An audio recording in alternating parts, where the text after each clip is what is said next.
એ સત્સાધનો આપ્યા છે. એ સત્સાધનો આપણો સંઘ, આપણું રિસર્ચ સેન્ટર અને આપણા જે બધા આપણે પ્રાપ્ત થયા છે, જેમની પાસે દ્રષ્ટિ છે, બધા પોતાનું જે પોતાનું કોન્ટ્રીબ્યુશન હોય ને તે પ્રમાણે, પોતાની યથાશક્તિ પ્રમાણે એનું કોન્ટ્રીબ્યુશન આપે તો બહુ કંદ કામ થાય. તો એમાં કરવા પણ કશું નથી. આપણને જે સ્વાદ આવ્યો છે એ સ્વાદ વાત કરવાની. આ વાત તો લાગે જ સાચી, પણ મને ખબર કેમ ન પડે આ સ્વાદની? તો કોઈ આ સાધન આપું જોજો. તું પોતે જ તારી જિંદગી પ્રયોગ કરી જા. તું પોતે જ વિજ્ઞાની બની જા. વિજ્ઞાની એટલે કે વિજ્ઞાનનો પ્રયોગ કરનારો. શું કહ્યું?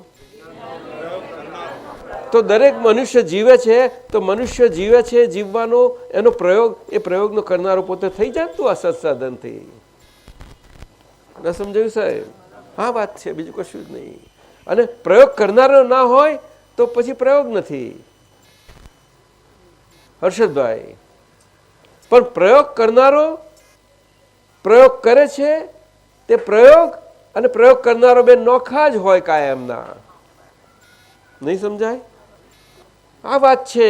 એટલે સત્સાધનમાં, સત્સાધનથી જે પ્રયોગ કરે છે તે જે સાધન જોડે રહી, સાધનથી એની જે પ્રયોગ કરી રહ્યો છે એ પ્રયોગ એનો થતા પ્રયોગની સાથે પોતાનો કરી રહેલો પ્રયોગ છે. શું કહ્યું? સામે થતો પ્રયોગ છે જીવવાનો કે નથી? એ ગપ્પુ તો કોઈ કહી શકશે જ નહીં. બોલો, ગામડીઓ ના કહી શકે, અનપઢ ના કહી શકે, કોઈ આદિવાસી પણ ના કહી શકે, બચ્ચું પણ નહીં કહેશે. સીધી વાત છે.